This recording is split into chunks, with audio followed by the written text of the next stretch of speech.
Hello বন্ধুরা, পুতুল কিচেনে আপনাদের সবাইকে স্বাগত। আজকের রেসিপি মটন বিরিয়ানি। খুব ঘরোয়াভাবে এই মটন বিরিয়ানিটা বানিয়েছিলাম।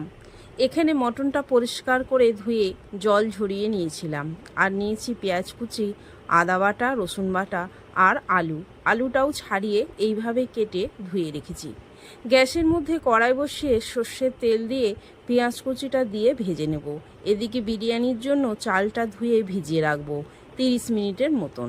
একটা বাটিতে গুঁড়ো মশলা নিয়েছি, লঙ্কা গুঁড়ো, হলুদ গুঁড়ো, জিরে গুঁড়ো, গরম মশলা গুঁড়ো।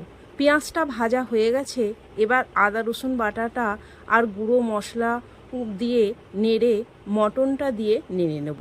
তারপর পরিমাণ মতন নুন দিয়ে নেড়ে অল্প জল দিয়ে 2 থেকে 3 মিনিটের মতন চাপা দিয়ে দেব। তারপর চাপা খুলে নেড়ে অল্প করে জল দিয়ে আলুগুলো দিয়ে নেড়ে দেবো।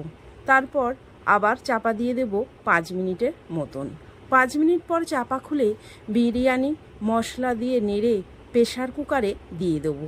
এতে আর কোনো রকম আমি জল দেব না। তারপর 3টে সিটি দিয়ে গ্যাসটা বন্ধ করে দেব। প্রেসারটা ঠান্ডা হলে খুলব। এদিকে বিরিয়ানির ভাতটা বানিয়ে নেব। জলের মধ্যে গোটা গরম মশলা আর নুন আর একটু তেল দিয়ে জলটা ভালো করে ফুটিয়ে নেব। জলটা ফুটে গেছে, এবার চালটা তুলে ভাতটা আমি বানিয়ে নেব। প্রেসারটা খুলে নেব। খুব সুন্দরভাবে আলু আর মটন সিদ্ধ হয়ে গেছে। এবার হাঁড়ির মধ্যে ঘি মাখিয়ে নেব। এখানে আমি আমুলের গুঁড়ো দুধ দিয়ে গুলে রেখেছি। তার মধ্যে গোলাপ জল, কেওড়া জল, কেশর রং, মিঠা আতর দিয়ে একসাথে গুলে নেব। এবার হাঁড়ির মধ্যে ভাত দিয়ে ওপর থেকে মটন আর আলু সাজিয়ে দেব। তারপর বিরিয়ানি মশলা, দুধের মিশ্রণ আর ঘি দিয়ে দেবো। আবার ওপর থেকে ভাত দিয়ে দেব। তারপর দুধের মিশ্রণ, বিরিয়ানি মশলা আর ঘি দিয়ে ঢাকনা দিয়ে ওপর থেকে একটা ভারী জিনিস দিয়ে গ্যাসের মধ্যে হাঁড়িটা বসিয়ে দেবো। গ্যাসটা লোতে রাখবো 10 মিনিটের মতন।